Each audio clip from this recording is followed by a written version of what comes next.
ABC news కి స్వాగతం. ముందుగా ముఖ్యాంశాలు. ఘనంగా Vasavi club international district cabinet ప్రమాణ స్వీకారోత్సవంలో ఇంటర్నేషనల్ సెక్రటరీ నాగభూషణ.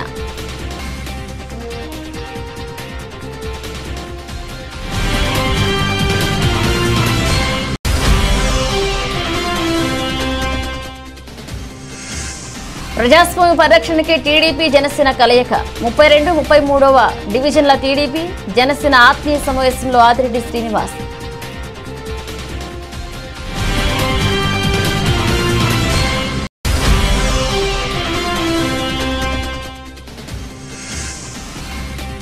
రాష్ట్రంలో జగన్మోహన్ రెడ్డి మరలా అధికారం చేపడితే రాష్ట్రంలో దళిత జాతి అంతరించిపోతుంది.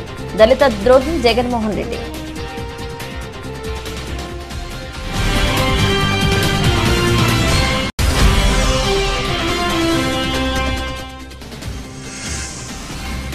జీవకారుణ్య సంఘ వృద్ధులు పిల్లలకు బలవర్ధకమైన ఆరోగ్యకరమైన ఆహారం.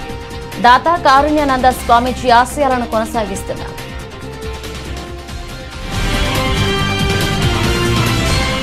దేశంలో కులమతాలకు అతీతంగా సేవలు అందించడమే తమ సంస్థ లక్ష్యమని Vasavi club international secretary H S Nagabhushana చెప్పారు. ఆరి వయసులు ఇందులో సభ్యులుగా ఉన్నప్పటికీ వాసవి మాత ఆశీస్సులతో అందరికీ సేవలు అందిస్తున్నామన్నారు. స్థానిక Gautama Ghat Bommana Ramachandrarao chamber of commerce trust హాల్లో ఆదివారం Vasavi club international district cabinet ప్రమాణ స్వీకారోత్సవం ఘనంగా నిర్వహించారు. ముఖ్య అతిథిగా హాజరయ్యారు. నాగభూషణ మాట్లాడుతూ బీ పాజిటివ్ బీ క్రియేటివ్ నినాదంతో ముందుకు వెళుతున్న తమ సంస్థ భవిష్యత్తులో మరిన్ని సేవా కార్యక్రమాలు నిర్వహిస్తుందని తెలిపారు. ప్రపంచంలోనే అతిపెద్ద సామాజిక సేవా సంస్థగా ఉన్నామని, ప్రణబ్ ముఖర్జీ రాష్ట్రపతిగా ఉండగా ఆయన చేతుల మీదుగా జాతీయ అవార్డు అందుకున్నామని తెలిపారు. ఫెలోషిప్ ప్రమోటివ్ సర్వీస్ నినాదంతో ఎక్కడ అవసరమైతే అక్కడ విస్తృత సేవలు అందిస్తున్నామని నాగభూషణ తెలియజేశారు.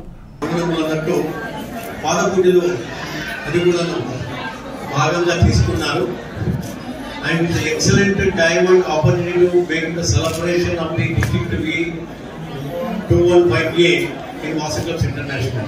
Today, the cabinet officers will be taking the oath regarding the 2014, what their respective duties and responsibilities, what they want to endure and for that they will take the oath today.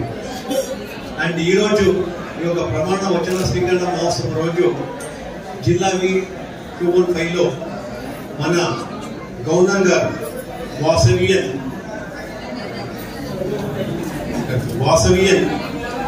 Golden star కలపూరి కేవీపీఆర్ఎస్ Praveen Kumar గారు కారణాంతరం వల్ల ఈరోజు present చేయలేకపోయారు. వారి స్థలంలో జిల్లా వి 215 vice governor అయిన ఎండూరి రాఘవ్ కుమారి గారు ఈరోజు ప్రజెంట్ చేస్తున్నారు. ఇది ఒక మంచి కార్యక్రమాన్ని. అలాగే ఈరోజు 60 pairs senior citizens, above 60 senior citizens కి అంటే జ్ఞానవంతులు వారికి పాద పూజలు మరియు ఒక రోజు షష్ఠి పూర్తి సమారంభం చెప్పవచ్చు. షష్ఠి పూర్తి సమారంభం చెప్పవచ్చు.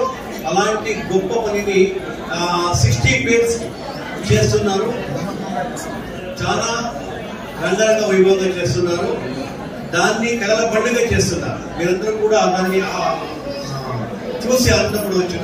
అలాంటి మంచి కార్యక్రమం పెళ్లిల్లో ఎలా భూబంతి మరియు పూల్ చెండల్లో మరియు అన్ని రకాల గడియారము, అన్ని రకాల గేమ్స్ అన్ని పెట్టి వారికి వాళ్ళ వివాహ మహోత్సవాన్ని జ్ఞాపకానికి తెస్తున్నారు.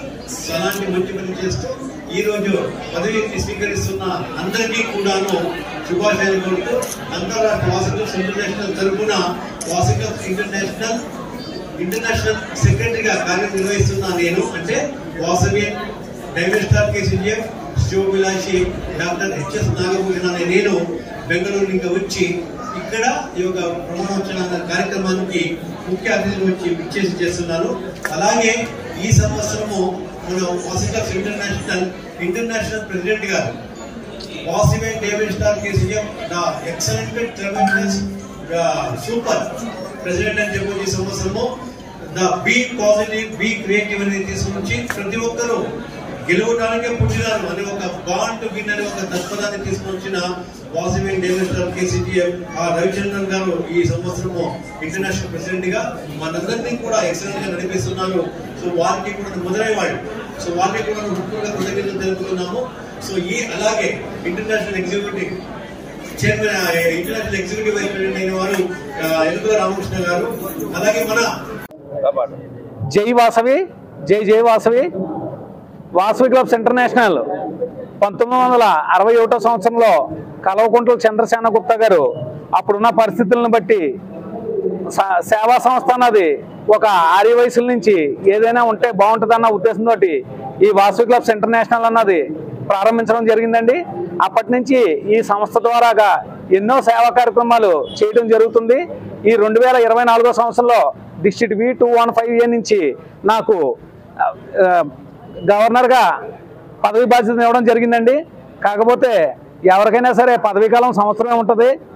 ఈ సంవత్సరంలో మనం అనేక మంచి సేవా కార్యక్రమాలు చేసి డిస్ట్రిక్ట్ని ముందుకు తీసుకెళ్లాలన్న ఉద్దేశంతో ఈరోజు ఎందరో మహానుభావులు అందరికీ వందనాలని చెప్పి ఒక వినూత్న కార్యక్రమాన్ని ప్రతి క్లబ్ నుంచి, అంటే మా క్లబ్లో మా జిల్లాలో 60 క్లబ్లు ఉన్నాయి సార్. 60 క్లబ్ల నుంచి కూడా ప్రతి క్లబ్ నుంచి ప్రెసిడెంట్, సెక్రటరీ, ట్రెజరర్లు అనుమతితో ఒక జంటని 60 సంవత్సరాల వయసు ఉన్న వారిని ఇక్కడికి పంపించమని వారందరికీ కూడా పాద పూజ చేసి దానికి అంటే ఏదైతే షష్ఠిపూర్తి మహోత్సవం ఉంటుందో అదే రకంగా పాద పూజ మహోత్సవంలో ఆ కార్యక్రమాలన్నీ కలిపి ఈవేళ ఇక్కడ చేయడం జరుగుతుందండి. కాకపోతే ఏంటంటే ఈ ప్రతి సేవా సంస్థలోనూ అనేక వినూత్న కార్యక్రమాలు చేస్తారు. మనం ఈ సంవత్సరం ఈ క్లబ్ ద్వారాగా ఇటువంటి మంచి కార్యక్రమాన్ని తీసుకెళ్లి ఈ వాసవి క్లబ్స్ ఇంటర్నేషనల్లో మన డిస్ట్రిక్ట్ని ప్రథమ పదంలో ఉంచాలని చెప్పి కోరుకుంటూ ఇక్కడికి విచ్చేసిన ప్రతి ఒక్కరికి కూడా పేరు పేరున ధన్యవాదాలు తెలియజేసుకుంటూ ఈవేళ ఈ ప్రోగ్రాంకి విచ్చేసిన మీ మీడియా వారికి కూడా ప్రత్యేక ధన్యవాదాలు తెలియజేసుకుంటున్నానండి. అంతేకాకుండా మన ఇక్కడ ప్రాజెక్ట్ చైర్మన్గా ఎన్ఎస్పి రాజేష్ గారు, నిడమనూరి రాజేష్ గారికి ఇవ్వడం జరిగిందండి. వారు అదే రకంగా కో చైర్మన్గా గ్రంథి సుజాత గారు ఎంతో అద్భుతంగా ఈవేళ ఈ ప్రోగ్రామ్ని నిర్వహించడం జరుగుతుందండి. దీనికి కేబినెట్ సెక్రటరీ, కేబినెట్ ట్రెజరర్ గారు, మా వైస్ గవర్నర్ గారు అయినటువంటి ఎండూరు రాఘవకుమారి గారు, అదే రకంగా మా ఆర్సీలు నలుగురు, ప్రతి ఒక్కరూ కూడా వారి భుజస్కంధాలపై వేసుకుని మంచి వినూత్నంగా ఈ కార్యక్రమం చేయడం అనేది జరుగుతుంది. ఈ 60 మంది పాద పూజ గ్రహీతలకు కూడా సరదాగా ప్రతి ఒక్కరిని కూడా వారిని స్థానాల్లో కూర్చోబెట్టి వారికి ఇద్దరికి దండలు మార్పించి పట్టు వస్త్రాలు ఇచ్చి వారికి సరదా పైన క్యాప్లు అయ్యి పెట్టి అది అయ్యాక మా దంపతులిద్దరి చేత కూడా ఒక అరిటాకులో ఇద్దరు కూడా కూర్చుని భోజనం చేసే విధంగా సరదాగా వీళ్ళ పెళ్లి టైంలో బిందులో ఉంగరాలు అయ్యి వేయడం, అదే కాకుండా బంతి ఆట ఆడడం, తలంబ్రాలు, ఇటువంటి ప్రోగ్రామ్స్ అన్ని కూడా చేయడం జరిగిందండి.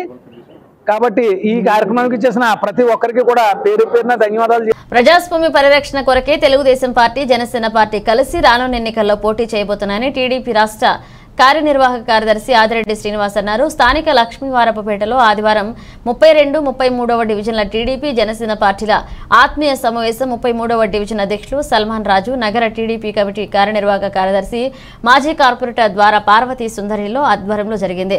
ఈ సమావేశంలో ముఖ్య అతిథిగా ఆదిరెడ్డి శ్రీనివాస్ పాల్గొని మాట్లాడుతూ రెండు పార్టీల పొత్తుపై అధిష్టానం స్థాయిలో నిర్ణయం తీసుకున్నాయని, అయితే క్షేత్రస్థాయిలో రెండు పార్టీల మధ్య సమన్వయం కొరకు ఆత్మీయ సమావేశాలు నిర్వహిస్తామన్నారు. టీడీపీ, జనసేన పార్టీల మైత్రి మరింత బలంగా ఉండాలన్న ఆలోచనతో 32, 33వ డివిజన్లకు చెందిన నాయకులు ఈ సమావేశం నిర్వహించడం జరిగిందన్నారు. తెలుగుదేశం, జనసేన కలిపి ఒక ఆత్మీయ సమావేశం ఏర్పరచుకోవడం జరిగింది.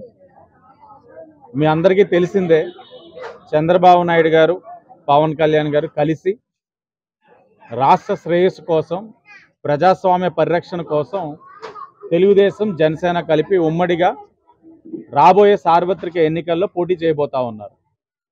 నాయకత్వం అగ్రస్థానంలో ఉన్న వాళ్ళు కొన్ని నిర్ణయాలు తీసుకున్నారు, కానీ క్షేత్రస్థాయిలోని ఇంకా కొన్ని లోటుపాట్లు ఉన్నాయి. అవన్నీ కూడా సరిచేసుకుంటూ మరింత బలంగా తెలుగుదేశం, జనసేన మైత్రి ఉండాలన్న ఒక ఆలోచనతో మా నాయకులు 33వ వార్డులో తెలుగుదేశం పార్టీ నాయకులు, జనసేన నాయకులు ఆలోచించడం అన్నది చాలా శుభ పరిణామం.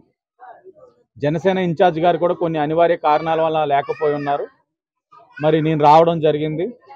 చాలా సంతోషంగా ఉంది. ఇరువురు కూడా కూర్చొని రేపు ప్రజాక్షేత్రంలోకి ఎలా వెళ్ళాలి, తెలుగుదేశం జనసేన మేనిఫెస్టోని ఎలా తీసుకెళ్ళాలి, ఈ యొక్క ప్రభుత్వం ఏదైతే ప్రజా వ్యతిరేక విధానాలతో వెళ్తా ఉందో వాటిని ఎలా ఎండగట్టాలన్న ఒక ఆలోచనతో వీళ్ళు అడుగులు వేయడం అన్నది, ముందుకు వేయడం అన్నది చెప్పాలంటే ఈరోజు 33వ వార్డు అన్నది అందరికీ కూడా ఆదర్శప్రాయంగా నిలబడ్డదనడంలో ఏమాత్రం సందేహం లేదు. తప్పకుండా దీన్నే మిగతా వార్డులో కూడా ఇంప్లిమెంట్ అయ్యే విధంగా కూడా మేము ఆలోచిస్తాం. ఆలోచించే ఆలోచన కూడా వచ్చే విధంగా వీళ్ళందరూ కూడా చేశారు. తప్పకుండా మిగతా వార్డులో కూడా అదే ఆలోచనతో తెలుగుదేశం జనసేన కలిసి ఇలాంటి ఆత్మీయ సమావేశాలు ఏర్పరచుకునే విధంగా కూడా కార్యాచరణ తీసుకుంటాం. అలాగే రాష్ట్రంలో జగన్మోహన్ రెడ్డి మరల అధికారం చేపడితే రాష్ట్రంలో దళిత జాతి అంతరించిపోతుందని దళిత ద్రోహి జగన్మోహన్ రెడ్డిని టీడీ పీపుల్ బ్యూరో సభ్యులు రాజమండ్రి రూరల్ ఎమ్మెల్యే గోరంట్ల బుచ్చయ్య చౌదరి అన్నారు. ఆదివారం శాసనసభ్యులు గోరంట్ల నివాసంలో ఏర్పాటు చేసిన పాత్రికేయుల సమావేశంలో ఆయన మాట్లాడుతూ రాష్ట్రంలో తుగ్లక్ పాలన సాగుతుందని, రాష్ట్ర ప్రభుత్వం చేస్తున్న అరాచక అక్రమాలను ప్రశ్నిస్తే ప్రతిపక్ష నేతలపై తప్పుడు కేసులు బనాయించి వారిని ఇబ్బందులకు గురి చేస్తున్నారని, జగన్మోహన్ రెడ్డి అధికారం కోసం ఎంతకైనా తెగిస్తాడని, ముఖ్యమంత్రి పదవి కోసం ఒక అమాయక దళిత యువకుడు జనపల్లి శ్రీనుని అడ్డుపెట్టుకుని కోడికత్తితో దాడి చేయించుకుని దానిని తన అధికారం కోసం వాడుకున్న దుర్మార్గుడు జగన్మోహన్ రెడ్డి అని గోరంట తీవ్రంగా మండిపడ్డారు. దళిత గిరిజన వాడల్లో ఎక్కడా కూడా కనీసం రోజు సౌకర్యానికి కూడా నోచుకోలేదని, వారి సంక్షేమం అభివృద్ధి అటు ఉంచితే వైసీపీ ప్రభుత్వంలో తీవ్రమైన దాడులు ఎదుర్కొన్నది దళితులు గిరిజనులేనన్నారు. ఆయన ముఖ్యమంత్రి అయినప్పుడు ఆయన కూడా ఎస్సీ కార్పొరేషన్ నిధులు కూడా డైవర్ట్ చేశాడు. ఒక కాంగ్రెస్ ఎంపీగా అరస్ కుమార్ ఆ రోజుని పబ్లిసిటీ చేసి అల్లరి చేశాడండి. ఆ కాంగ్రెస్ ముఖ్యమంత్రిని రాజశేఖర రెడ్డిని ఆయన ఏదో ఉత్తముడు అని చెప్పేసి ఆ రాజశేఖర రెడ్డి మంచి చెప్పారు తప్ప ఆయన కూడా మా ఎస్సీ కార్పొరేషన్ నిధులు దోచేస్తూనే ఉన్నాడు, పక్కన డైవర్ట్ చేశాడు. అలాగే ఈ జగన్మోహన్ రెడ్డి వచ్చిన కానీ కూడా మాయ మాటలు చెప్పి దళితుల ఓటుతో ఎక్కువ శాతం దళిత ఓటుతో అతను అధికారం పొందాడు.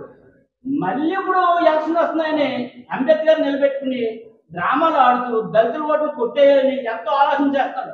జగన్మోహన్ రెడ్డి ఇక కుదరదు, దళితుల ఓట్లు మాత్రం నీకు వేయరు, దళితుల ఓట్లతో అట్టర్ ఫ్లాప్ తో పులివెల్లలో కూడా డిపాజిట్ లేకుండా ఓడిపోతావు జగన్మోహన్ రెడ్డి, గుర్తించుకో.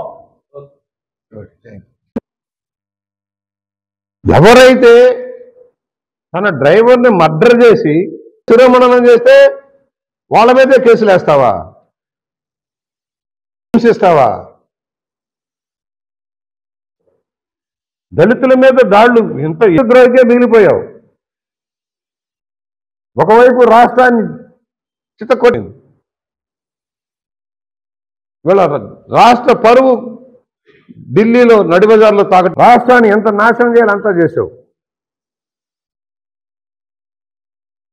అబద్ధాలు, నోరు తెరిస్తే అబద్ధాలు, అబద్ధాల కోరు, నిత్యం అబద్ధమే, నోరు తెరిస్తే అబద్ధమే. సంక్షేమం మీద అబద్ధం. దళితుల 27 పథకాలు రద్దు చేశావు, బీసీ పథకాలు రద్దు చేశావు, మోసం చేశావు. భూరక్షణ చట్టం కాదు, భూభక్షణ చట్టం ఒకటి తెచ్చావు. ఈ విగ్రహాల రాజకీయం చేస్తూ చనిపోయిన చోటల్లో విగ్రహాలు పెట్టుకుంటూ సింపతితోటి దొంగలు ఏడుస్తూ మరి దొంగ రాజ్యాధికారం కోసం మరి అక్కడ ముఖ్యమంత్రి పదవి అడిగితే యువక బొమ్మ అంటే మరి కుటుంబాన్ని వేసుకుని ఇంటింటికి తిరిగి ప్రజలను మోసం చేస్తూ దొంగదారిని ముఖ్యమంత్రి ఎలా అయ్యాడో ఈ రోజున మా దంతుల మీద పడి కొన్ని వందల మందిని చంపేసి, కొన్ని వందల మంది నిరుద్యోగం చేసేసి, మాకు ఇవ్వాల్సిన సంక్షేమ పథకాలన్నిటికీ నిర్వీర్యం చేసేసి, మా జీవితాలు మళ్ళీ 100 ఏళ్ళు వెనక్కి వెళ్ళిపోయేలా చేసి దుర్మార్గ ముఖ్యమంత్రి మా యొక్క అంబేద్కర్ బొమ్మను పెట్టుకుని మళ్ళీ విగ్రహాల రాజకీయం మొదలుపెట్టాడు. ఏ దళితుడు కూడా నమ్మే పరిస్థితులు ఎవరో లేరు. మరి నువ్వు విగ్రహం పెట్టుకునే ముందు ఆ అంబేద్కర్ మహాశయుడి ఆశయాలు ఏమి సాధించావు, ప్రజలకు ఏమి ఇచ్చావు, ఈ దళితులకు ఏం చేసావు నువ్వు ఒక్కసారి తెలుసుకోపోయి ఈ జగన్మోహన్ రెడ్డి అడుగుతున్నాను. ఆ దళితుల తరపున ఈ దళితులందరినీ కూడా నిర్దాక్షిణ్యంగా మరి ఏ ప్రభుత్వం కూడా ఇంతేలాగా అవమానించలేదు, ఇంతేలాగా దాడులు చేయలేదు. మమ్మల్ని అడిగి దిక్కేవడం లేడనేది చందాన మమ్మల్ని చంపేసి మా ఇంటికే పడేసిపోతున్నారంటే మరి ఈ రాజ్యం ఎక్కడికి వెళ్ళిపోతుందో మీరు అందరూ ఒకసారి గ్రహించాలి. మరి మా ఓట్లతో ఎక్కి మమ్మల్నే చంపి మాతో ఇంత దారుణమైన ఆటలు ఆడుతున్న జగన్మోహన్ రెడ్డికి బుద్ధి చెప్తాం. ఖచ్చితంగా ఈ రోజున రాష్ట్రంలో ఉన్న దళితులందరం ఒక్కటవుతాం. అతన్ని మరి డిపాజిట్లు కూడా లేకుండా ఓడించడానికి ముందు మేమే మా దళిత సత్తా ఏంటో చూపిస్తామని తెలియజేసుకుంటాం. విశాఖ ఎయిర్పోర్ట్లో శ్రీనివాస్ అనే వ్యక్తి ఒక చిన్న ఘాటు పెట్టాడు. దాన్ని పెద్ద హంగామా చేశాడు ఈయన. ఎన్ఐఏ తేల్చింది ఆయన కేవలం సానుభూతి కోసం తన నాయకుడి కోసం కోడికత్తి డ్రామా ఆడారని చెప్పారు. 5 సంవత్సరాలుగా జైల్లో ఉన్నాడు అతను. ఎవరైతే నా మీద దాడి జరిగింది, హత్య చేయబోయాడు, ఇది చంద్రబాబు కుట్ర అని చెప్పిన వ్యక్తి ఆ రోజున రాష్ట్ర ప్రభుత్వ దర్యాప్తు మీద నమ్మకం లేదు, I don't have any faith in AP government, that is why I prefer not to get any treatment at Visakhapatnam, as I was apprehensive that officials on instructions of government may cause harm to me and I may also meet the fate as Jayalalitha. After reaching Hyderabad, I admitted in the city neuro hospital. I don't have faith on the investigation of Andhra Pradesh State Police, as it is the government what was involved. Such requested the Honorable Court for investigation by any agency which does not involve state government or any central agency. ఇంత చెప్పిన వ్యక్తి NIA court తేల్చెప్పింది, విచారణ చేసింది, దీనిలో ఎలాంటి కుట్ర లేదు, ఇది చిన్న గాయమే జరిగింది, అది విచారణ చేస్తామని చెప్పి కోడికత్తి సీని అరెస్ట్ చేసి జైల్లో పెట్టారు. బెయిల్ లేదు 5 సంవత్సరాలుగా. మరి ఎందుకని వాంగ్మూలం ఇవ్వాల్సిన జగన్మోహన్ రెడ్డి కోర్టుకు వెళ్ళటం లేదు? ఒక దళిత యువకుడు నీ మీద ప్రేమతో చేశానని చెప్తా ఉన్నాడు. నువ్వు కోర్టుకు వెళ్ళి ఎందుకు సాక్ష్యం చెప్పట్లా? నీ మీద దాడి జరిగిందన్నావు, హత్య చేయబోయిందన్నావు, రాజకీయ పబ్బం గడుకున్నావు, నీ రాజకీయ ప్రయోజనం నెరవేరింది, ముఖ్యమంత్రి అయ్యావు. మరి ఇవాళ ఎందుకు ఒక అమాయకుడైన దళితుడిని జైలు పాలు చేశావు? ఒకవేళ దాడి జరిగితే హత్య చేయబోయాడని చెప్పు. ఎందుకు నువ్వు కోర్టుకు వెళ్ళటం లేదు? ఎన్నిసార్లు కోర్టు పిలిచినా కప్పదాటేస్తా ఉన్నావు. కారణాలు ఏంటి అంటే నీ కుట్ర రాజకీయాలని వెలుగులోకి వస్తాయన్న భయంతో నువ్వు వెళ్ళటంలా. ఆ రోజున పెద్ద హంగామా, ఒక చిన్న ఘాటుని పెద్ద హంగామా చేసి హైదరాబాద్ వెళ్ళి డ్రామా ఆడి పబ్బం గడుపుకున్నావు. ఇది నీ సహజ నైజం. సొంత బాబాయిని హత్య చేయించి ఆ హత్యా నేరాన్ని చంద్రబాబు మీద, బీటెక్ రవి మీద, ఆదినారాయణ రెడ్డి మీద నెట్టడానికి ప్రయత్నం చేసి చివరికి నీ బాబాయ్ కూతుర్నే దోషిగా నిర్ణయించే పరిస్థితికి వచ్చావంటే నీ మానసిక స్థితిని అర్థం చేసుకోవాల్సిన అవసరం ఉంది. మీ ఎంపీని కాపాడటం కోసం నువ్వు చేస్తున్న ప్రయత్నాలు ఢిల్లీ చుట్టూ ప్రదర్శన చేయడానికి ప్రజలు గమనిస్తూ ఉన్నారు. ఎందుకు సుప్రీంకోర్టు ఆర్డర్ చేసి సిబిఐ ఎంక్వైరీ చేస్తుంటే నువ్వు సహకరించట్లేదు? మీ బాబాయ్ హత్య కేసులో నీ ప్రమేయం ఏంటి? నీ కుటుంబ సభ్యుల ప్రమేయం ఏంటి? లేకపోతే ఎందుకు దోషుల్ని శిక్షించకుండా అడ్డుపడతా ఉన్నావు? ఎందుకు సిబిఐ మీద తప్పుడు కేసులు పెడతా ఉన్నావు? ఎందుకు నీ పోలీస్ యంత్రాంగాన్ని దుర్వినియోగం చేస్తా ఉన్నావు?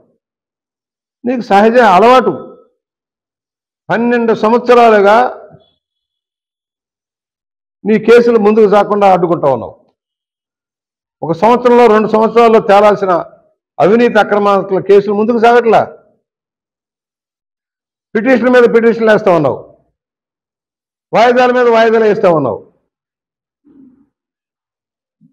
భారతదేశంలో ఏ అవినీతిపడైన ముఖ్యమంత్రి, అత్యంత అవినీతిపడైన ముఖ్యమంత్రిగా ముద్రపడ్డ నువ్వు నీ కేసులను ఎందుకు డిస్పోజ్ చేయలేకపోతున్నావు? ఎందుకు చేయించుకోలేకపోతున్నావు? అంటే నేరాలు రుజువవుతున్నాయి కనుక నీ భూదాహం, డబ్బు దాహం, దోపిడీ విధానాల మీద సమగ్ర విచారణ జరిగింది కనుక శిక్ష తప్పదని తప్పించుకోవడం కోసం ఇవాళ వాయిదాల వేదాలు. జీవకారుణ్య సంఘంలోని వృద్ధులు, రోగులు, విద్యార్థులకు బలవర్ధకమైన ఆరోగ్యకరమైన భోజనం, అల్పాహారం అందించడానికి చర్యలు తీసుకున్నామని గౌతమి జీవకారుణ్య సంఘ చైర్మన్ బర్రె కొండబాబు చెప్పారు. ఆదివారం ఆయన సంఘం డైరెక్టర్లు, అధికారులు, వైద్యులతో కలిసి వృద్ధులను పరామర్శించారు. సదుపాయాలు ఎలా ఉన్నాయి, భోజనం, టిఫిన్ బాగుంటుందా, వేళకు అన్ని అందుతున్నాయా అని ఆరా తీశారు. మీరు వచ్చాక అన్నీ బాగుంటున్నాయని వృద్ధులు సంతోషంగా చెప్పారు. ఇక చూపు సరిగా కనిపించని ఒక వృద్ధురాలు తన పడుకునే చోటికే భోజనం తెచ్చివ్వాలని కోరగా వెంటనే చైర్మన్ కొండబాబు అందుకు తగిన ఏర్పాట్లు చేయించారు. కాలు విరగడంతో జీవకారుణ్య సంఘంలో చేర్చుకున్న బ్రహ్మం అనే వృద్ధుడిని పరామర్శించి మూడోసారి కాలిక కట్టు మార్చినట్లుగా తెలియజేశారు. అనంతరం వంటశాలను సందర్శించి అక్కడ వండుతున్న భోజన పదార్థాలను పరిశీలించి వంటవారికి తగు సూచనలు చేశారు. రైస్ ఇవ్వడం, క్వాలిటీ లేకుండా ఉన్నందువల్ల అది అన్నం ముద్దయిపోవడం, దాంతో ఈ అన్నం తిన్న వాళ్ళందరూ కూడా కడుపు నొప్పి వస్తుందని చెప్పేసి చెప్పడం జరిగేది. కానీ దాని తర్వాత మా పాలక మండలి వచ్చిన తర్వాత దాన్ని సమూలంగా మార్పులు చేసి న్యాయమైన బియ్యం, సోనా మసూర్ కానివ్వండి, లేకపోతే ఇంకా ఇతరత్ర మంచి క్వాలిటీ బియ్యమే తీసుకొచ్చేలాగా మేము ప్లాన్ చేసి ఇప్పటికీ కడుపు నొప్పి అనేది లేకోకుండా ఆ పిల్లలు కానివ్వండి, పెద్దోళ్ళు కానివ్వండి మంచి సోనా రైసే కాదు, మరి డాక్టర్ గారు ఒక ఆయన పేరు ఏదో ఉంది, జోగారావు గారు, సిద్ధార్థ ఆసుపత్రి, ఆయన నెల ఏంటండి 14 ప్యాకెట్లు అంటే 25 కేజీల బియ్యం మంచి క్వాలిటీ బియ్యం ఇస్తున్నాడు. అలాంటి దాతల్లాగే మిగతా వాళ్ళు కూడా ఎవరన్నా ఇవ్వదలుచుకున్నది మంచి రైస్ ఇవ్వమన్నా, ఇవ్వదలుచుకున్నది మంచి ఫుడ్ పెట్టండి అన్నాం. ఎక్కడో ఫంక్షన్లో జరిగింది మిగిలిపోతే సాయంత్రం అది తీసుకొచ్చి పాసిపోయిన అన్నం పెడతానంటే మాత్రం ఈ కారుణ్యానంద స్వామీజీ గారు ఆ సిద్ధాంతం అది కాదు. క్వాలిటీది పెడితే మీరు ఎవరైనా పెట్టదలుచుకుంటే మీరు తినేదే పెట్టాలా. మీరు ఏదైతే తినదలుచుకున్నారో ఏదైతే తింటారో అది పెట్టాలి తప్ప మిగిలిపోయింది పాడైన దిగులే అలా ఇచ్చేద్దామంటే ఈ సంస్థ అటువంటిది కాదు. ఈ సంస్థకి ఇంకొక ఎలాంటి కొన్ని సంస్థలను పోషించగలిగేటటువంటి కెపాసిటీ ఉన్నటువంటిదే, కానీ అన్ని రకాల సామాగ్రి కలిగి ఉన్నటువంటి ఈ యొక్క సంస్థ. ఎందుకంటే 82 ఎకరాల అధికారికంగా 82 ఎకరాల పైసీలకు భూమి పంట భూములు ఉన్నాయి. తర్వాత రాజమండ్రి పరిసరాల్లో పట్టణాల్లో కూడా భూములు ఉన్నాయి. మరి దీనికి షాపులు ఉన్నాయి, అన్నీ ఉన్నాయి. ఆదాయం అయితే మేము చేసుకోవాలి, మలుచుకోవాలి, కానీ బ్రహ్మాండమైన ఆదాయం వచ్చి ఇంకా అనేక మందికి ఈ సంస్థ ద్వారా భోజనం పెట్టేటటువంటి అవకాశాలు మెండుగా ఉన్నాయి. ఎందుకంటే మేము పదవి కాలం చేతనా లేదా అని చెప్పేసి వదిలేసే టైప్ కాదు మాది.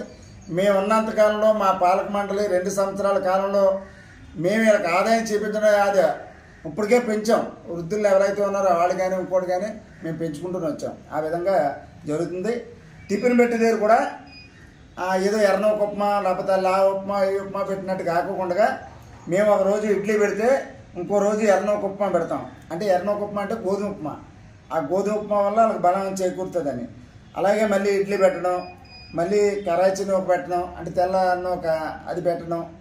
అలాగే మార్పులు, అనేక రకాల మార్పులు తీసుకొచ్చి ఇది కూడా టిఫిన్ వరకు వచ్చేటప్పటికి అలా పెడుతున్నాం. పాలు ఇచ్చే దగ్గర కానీ టీ దగ్గర కానీ 3 లీటర్ల పాలు మరి తీసుకురావడం జరుగుతుంది. ఆవు పాలు, స్వచ్ఛమైన పాలు, పొదుగుకడ పాలు 3 లీటర్ల పాలు తీసుకురావాల్సి వస్తుంది. అది తెల్లారుజామునే పాలతో టీలు ఇచ్చేస్తూ ఉంటారు. అదేవిధంగా మరి కూరల వరకు వచ్చేటప్పటికి ఆకుకూరలతో పాటు పప్పుతో పాటు ఆకుకూరలు, ఒకసారి మెంతికూర అయితే మరోసారి చుక్కకూర, మరోసారి పాలకూర, మరోసారి తోటకూర, అంటే పప్పులు వేసి ఇచ్చేటట్టు పోషకాహారం. కానీ ఇది కాకోకుండా రిస్క్ ఏమైనా ఇంకోటి అయినా కానీ వాళ్ళు అడిగిన ఫుడ్ అలా మేము సమకూర్చేటట్టు మా పాలక మండలి చేస్తూ ఉంది.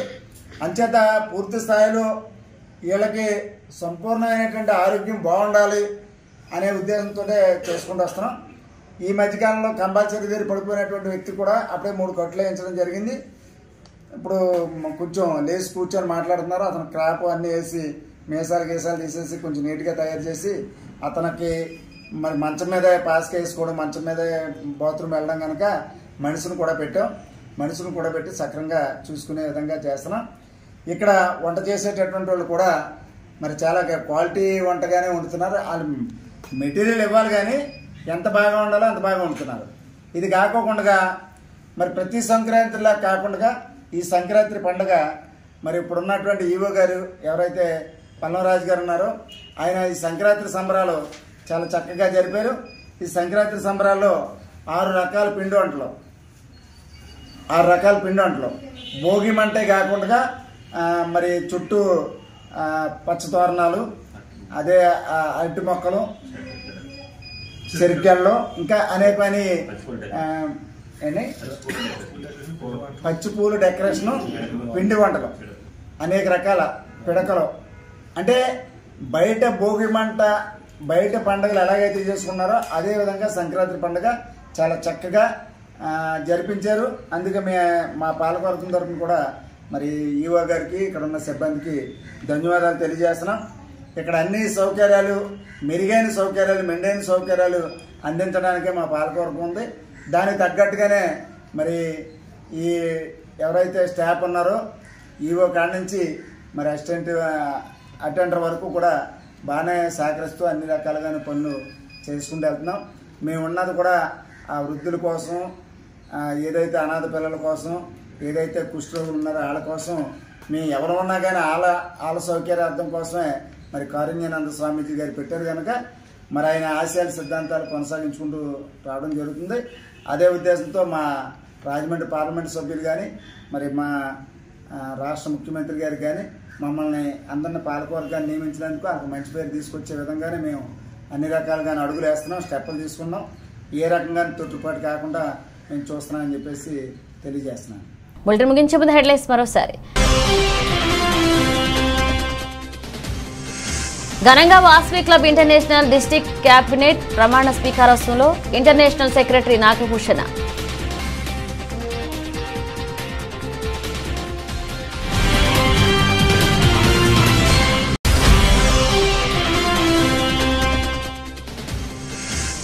ప్రజాస్వామ్య పరిరక్షణకి టీడీపీ జనసేన కలయిక. 32, 33వ డివిజన్ల టీడీపీ జనసేన ఆత్మీయ సమావేశంలో ఆదిరెడ్డి శ్రీనివాస్.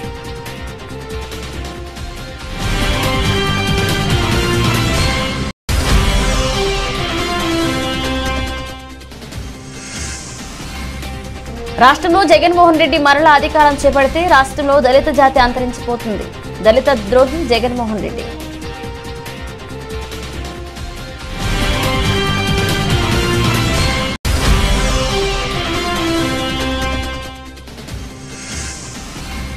జీవకారుణ్య సంఘ వృద్ధులు, పిల్లలకు బలవర్ధకమైన ఆరోగ్యకరమైన ఆహారం. దాత కారుణ్యానంద స్వామీజీ ఆశయాలను కొనసాగిస్తున్నారు.